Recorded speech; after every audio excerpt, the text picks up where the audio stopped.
British Prime Minister Winston Churchill in the 1930s was in the wilderness when he warned about the Nazi menace. Many have long been echoing those thoughts when it comes to the revolutionary radical Islamic philosophy emanating out of the mullahs in Tehran. It is a generational struggle that has bedeviled the West since Ayatollah Khomeini returned from Paris and assumed power in 1979 after toppling the Shah. For more on this in Washington, Nile Gardiner joins us, director of the Margaret Thatcher Center for Freedom at the Heritage Foundation. You know, Nile, you've studied this for so long. Why hasn't the world, many European countries and others, why haven't they ostracized Tehran before? I mean, they stay in power, they are empowered, they lash out, yet many European countries do business with them, and they have not, despite everything, they remain in power. That's a great question, Eric, and it is very significant, I think, that, you know, if you look at the response from European countries to the perfectly legitimate action by the United States in taking out General Soleimani, who was the world's biggest terrorist, Europe had a very lackluster, weak-kneed response in terms of support for the US position. And I think only the British actually came out wholeheartedly backing the US action. But you had the usual sort of lily-livered appeasement approach taken by a lot of European governments. And, you know, the reality is that the European Union, a lot of key European countries, including the French and the Germans, are very heavily invested in the Iran nuclear deal, the JCPOA agreement, and they are still clinging on to this deal, even though this deal is dead in the water. The United States has left the deal.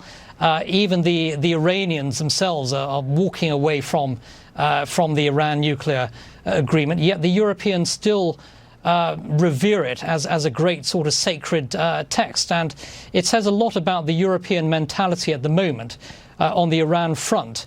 And it is very disappointing to see this continuing appeasement mindset very much in place in most European capitals.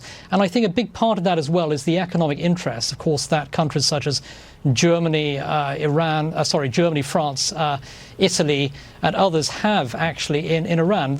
Many European countries do a huge amount of, or have done, a huge amount of trade with Iran over the last few years. They want to keep that trade and investment in place through the Iran nuclear deal. And they see US action against Iran actually disrupting their economic interests. So it's very sad to see this kind of approach being taken by a lot of European governments today. But then now there are those who say tearing up the deal will lead to them to have a bomb sooner. I mean, under the deal, without the sunset clause, critics say, look, they could have a bomb in, 12, 15 years, but that it's worse without the deal. What's your response to that?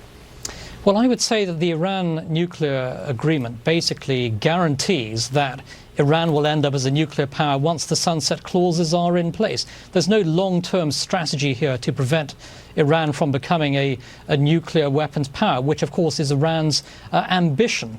And therefore the purpose of the Iran nuclear agreement, the JCPOA, is very, very short term, it's very short-sighted, and it is a fundamentally bad deal which has actually enriched and emboldened the Iranian regime.